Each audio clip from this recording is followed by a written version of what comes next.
नमो नमः। तो बच्चों, आज हम लोग कक्षा षष्ठम का तृतीय पाठ पढ़ने जा रहे हैं, जिसका नाम है सर्वनाम शब्द।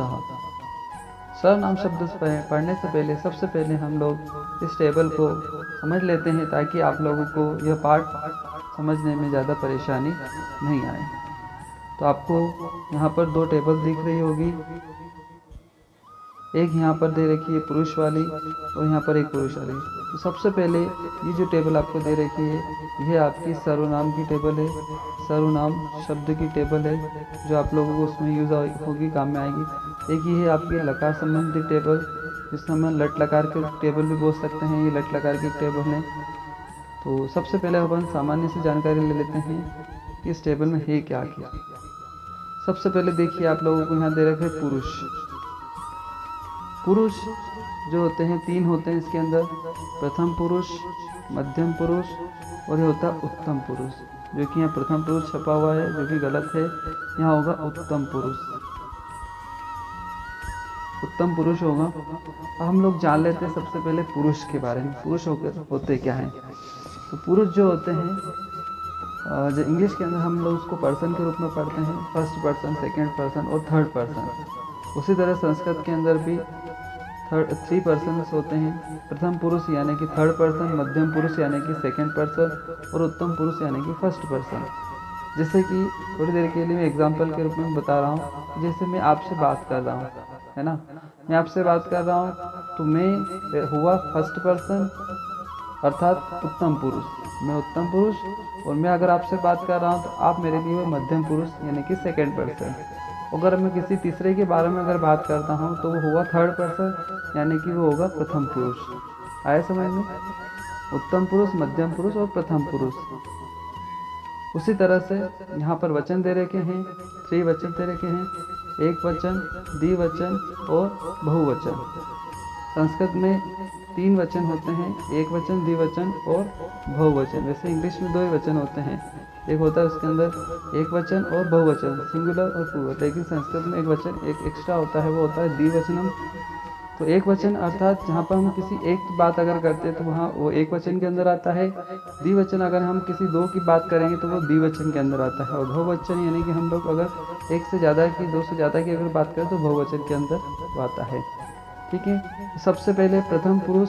प्रथम पुरुष के अंदर ये दे रखा है पहली लाइन में, सह तो ते, सह तौ ते। अब इसको जान लेते हैं ये क्या होता है आखिर। क्योंकि सर्वनाम शब्द है तो सह का मतलब होता है वह, सह का मतलब होता है वह, सह और तौ का मतलब होता है वे दोनों। अर्थात द्विवचन हो जाएंगे तो ये हो जाएंगे, तो का मतलब हो जाएगा वे दोनों, और ते का मतलब हो जाएगा वे सब। सह वह, वे दोनों, वे सब। सह तौ ते अर्थात हो जाएगा वह, वे दोनों, वे सब। उसी प्रकार से त्वम, त्वम का मतलब होता है, क्योंकि मध्यम पुरुष में है तो तुम में आएगा। इसके अंदर त्वम का मतलब होता है तुम, त्वम का मतलब होता है तुम। और युवाम का मतलब हो जाएगा तुम दोनों, और यो मतलब हो जाएगा तुम सब।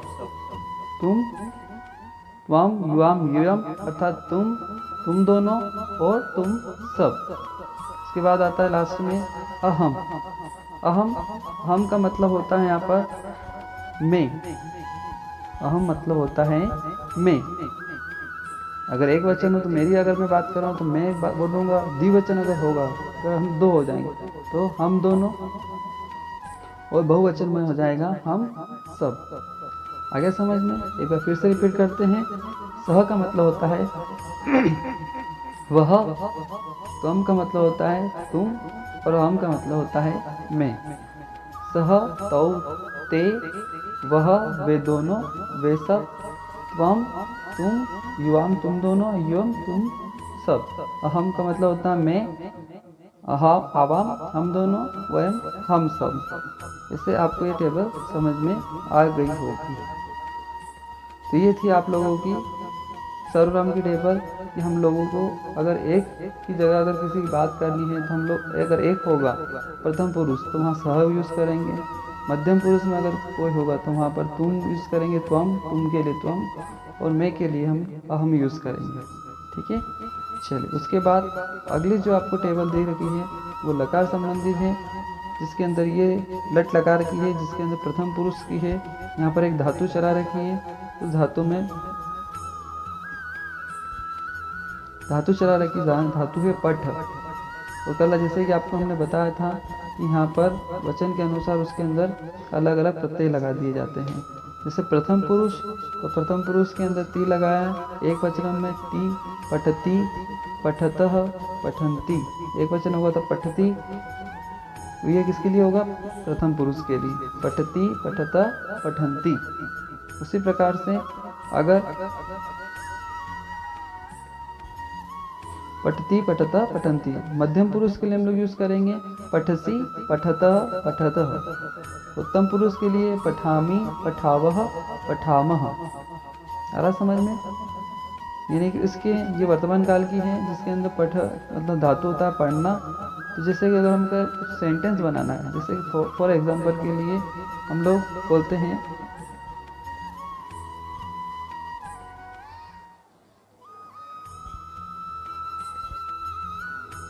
जैसे कि हम लोगों को अगर कोई सेंटेंस बनाना संस्कृत के अंदर, तो किस तरह से इस टेबल की मदद से हम लोग सेंटेंस बना सकते हैं।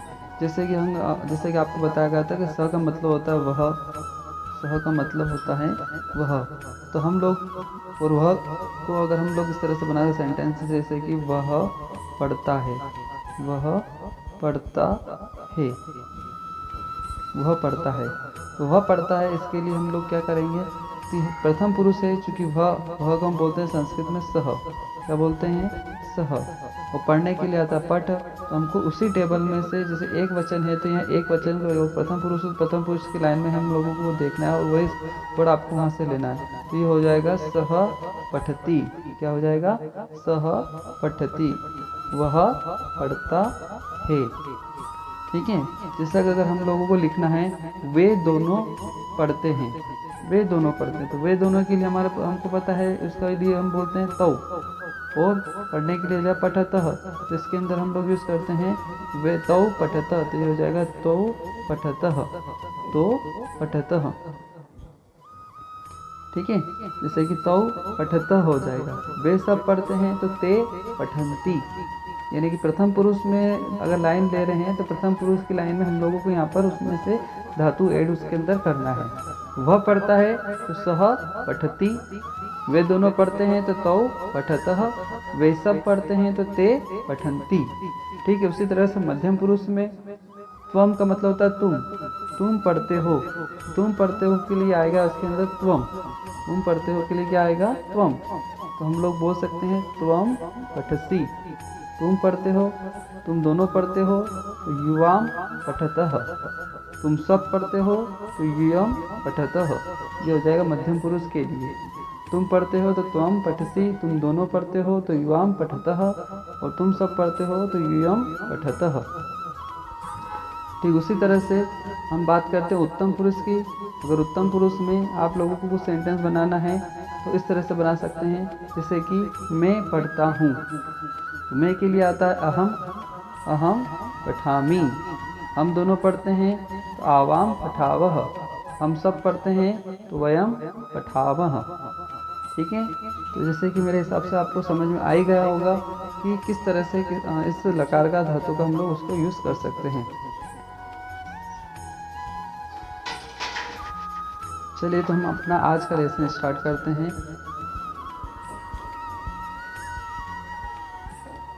सर्वनाम शब्दः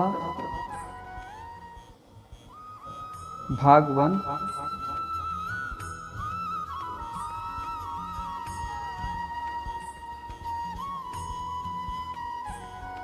तृतीय पाठ। देखिए यहाँ पर आपको प्रथम पुरुष में लाइन दे रखी है। यहाँ पर प्रथम पुरुष है ना, प्रथम पुरुष जिसमें आपको टेबल दे रखी है सह तो ते। सह तो ते अर्थात सह का मतलब होता है वह, तो यानी कि वे दोनों, और ते यानी कि वे सब। ऐसा का मतलब होता है यह। ऐसा का मतलब होता है यह। तो यह दोनों और यह सब। कह का मतलब होता है कौन। तो कह कौन, कौ का हो जाएगा कौन दोनों, के का मतलब होता है के कौन सब। आए समझ में? तो इस तरह से हम लोग इसको याद कर सकते हैं। ये होता है प्रथम पुरुष के लिए। ठीक है। अब प्रथम पुरुष के लिए हम लोगों को सेंटेंस अगर बनाना है तो किस तरह से बनाएंगे?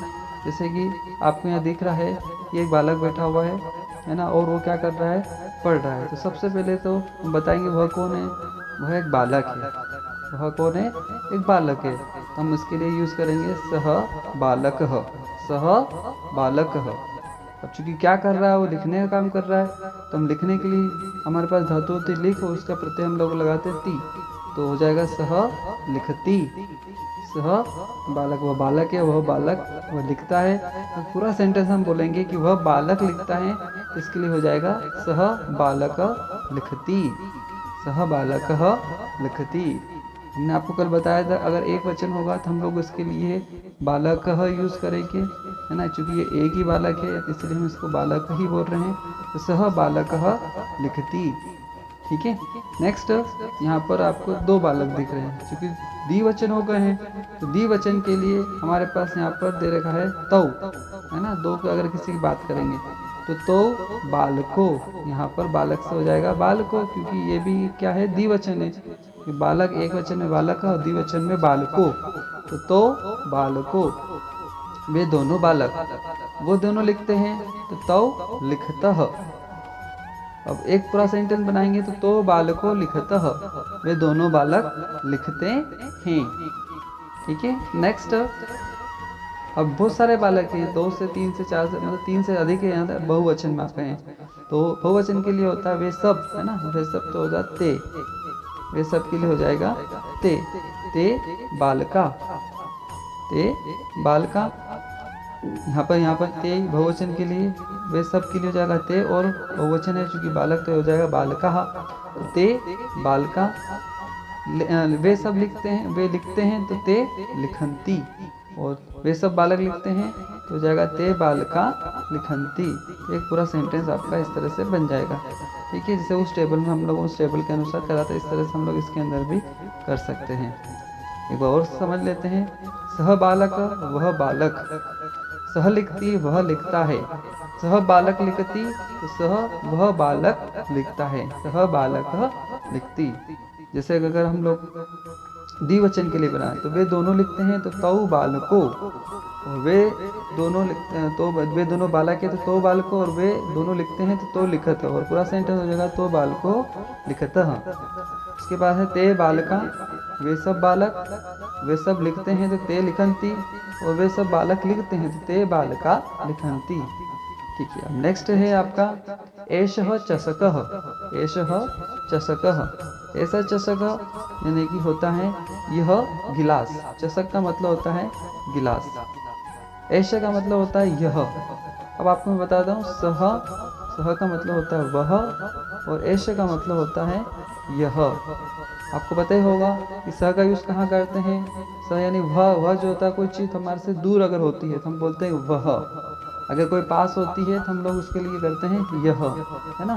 तो ऐसा यानी कि यह होता है। अब यह एक गिलास है तो यह गिलास, एषः चषक, यह एक गिलास है ना। एषः चषक अस्ति, यह गिलास है, अस्ति का मतलब होता है, अस्ति का मतलब होता है, तो हो जाएगा यह गिलास है, एषः चषक अस्ति। अब यह, उसके बाद अगर द्विवचन करेंगे तो यह का हो जाएगा यह दोनों, तो यह दोनों के लिए हमारे पास यूज होता है एतो, यह दोनों के लिए क्या बोलेंगे, एतो। चषको, ये भी द्विवचन हो जाएगा, चषक का हो जाएगा चषको, जैसे जैसे बालक का था उधर बालकों हो गया था, तो यहाँ पर चषक का हो जाएगा चषको, एतो चषको स्थित। अभी हो जाएगा यह दोनों गिलास है, यहाँ अस्थि यहाँ पर हो जाएगा स्थित। जैसे कि हम लोगों ने अगली वीडियो में पढ़ा था कि जो अस्थि होता है इसके 3 वचन में, जैसे अस्थि, स्थित और बहुवचन में संति हो जाता है, इस तरह से यहाँ पर हो जाएगा स्थितः, स्तः, एतो चषको स्तः। बहुवचन करेंगे तो एते, क्या हो जाएगा यहाँ पर, एते, एते चषका और एते चषका संति, ये सब गिलास हैं। ठीक है, आया समझ में? कुछ एग्जाम्पल और देखते हैं। वह नर, वह नर है ना, तो वह नर है तो वह नर होगा, उसके लिए क्या बोलेंगे हम लोग, सह नरः। वे दोनों नर है तो नरो। वे सब नर है तो ते नरा। सह चलती वह चलता है, तो चलता वे दोनों चलते हैं, ते चलंती वे सब चलते हैं। सह नरः चलती, अब पूरा एक सेंटेंस बन गया। वह नर चलता है, वे दोनों नर चलते हैं तो तौ नरो चलतः, वे सब नर चलते हैं तो ते नरा चलंती। अगला है सह सैनिक रक्षति। आप ही बता सकते हैं क्या होगा इसका। सह सैनिक रक्षति, वह सैनिक रक्षा करता है। तो सैनिको रक्षत, वे दोनों सैनिक रक्षा करते हैं। ते सैनिका रक्षन्ति, वे सब सैनिक रक्षा करते हैं। ऐसा मयूर नृत्यति। ऐसा का मतलब होता है यह मयूर नाचता है। ये तो मयूर नृत्यता, ये दोनों मयूर, ये दोनों मोर नाचते हैं। एत मयूर नृत्यन्ति, ये सब मोर नाचते हैं। ऐसा शिक्षक अस्ति, यह शिक्षक हैं। एतो शिक्षक अस्ति, ये दोनों शिक्षक हैं। एते शिक्षिका संति, ये सब शिक्षक हैं। ऐसा मूषक अस्ति, मूषक का मतलब होता है चूहा, यह चूहा है। एतो मुष्को स्थित, ये दोनों चूहे हैं। एते मुस्का संति, ये सब चूहे हैं। कह बालक, अब यहाँ पर क्वेश्चन वाले वर्ड अगर आपको बनाना तो किस तरह से बना जाएगा, तो एक कह कौन के लिए आएगा आपका, अगर एक की अगर हम पूछते हैं तो हम बोलेंगे कह। अगर दो होगा तो कौन दोनों के लिए अगर होगा तो कौ। और बहुत सारे सब के लिए अगर हम करेंगे तो के यूज़ करेंगे। जैसे कह बालक, कौन बालक, कौन बालक, एक ही बात हो रही है, बालक आ रहा। कौ बालको, कौन दो बालक। के बालका, कौन से सब बालक, बहुत सारे बालक की बात हम कर रहे हैं, कौन से सब बालक। ठीक है, जैसे क्वेश्चन आंसर यहाँ पर दे रहे हैं, आप आसानी से क्वेश्चन भी बना सकते हैं। जैसे कि ये वानर दिख रहा है, एक ही दिख रहा है, तो सह कह, यानी कि सह का मतलब वह, और कहा जाता है कौन होता है, वह कौन। हम आंसर भी दे सकते हैं सह वानर। उत्तर बनाने के लिए कुछ नहीं करना है कि आपका जो क्वेश्चन वाला जो वर्ड है उसको आपको हटा देना है। जैसे कि यहाँ पर क है, क जो है ये क्वेश्चन वाला वर्ड है आपका, है ना। क यहाँ पर कौ और यहाँ पर के है, ये क्वेश्चन वाला वर्ड हट जाएंगे तो आंसर आपको वहाँ लिख देना है। सह का तो सह वानर, तौ को तो गोल दीपो, यानी कि दोनों बल्ब हैं। ते के ते खगा, यानी कि ये सब क्या है, चिड़िया हैं। ठीक है, तो ये आपको समझ में आ गया है। ये भी आप लोगों को हमने आज हमको सर्वनाम शब्द में केवल पुल्लिंग शब्द बताए हैं, और पुल्लिंग शब्द में आज हमने केवल प्रथम पुरुष ही इसके अंदर जाना है। अगली वाली क्लास में प्रथम पुरुष, मध्यम पुरुष और उत्तम पुरुष तीनों के बारे में जानेंगे। यहाँ पर कुछ आपको एक्सरसाइज दे रखी है, ये आप याद करने की कोशिश करना ताकि आपको आगे समझ में आ जाए। ठीक है, धन्यवाद।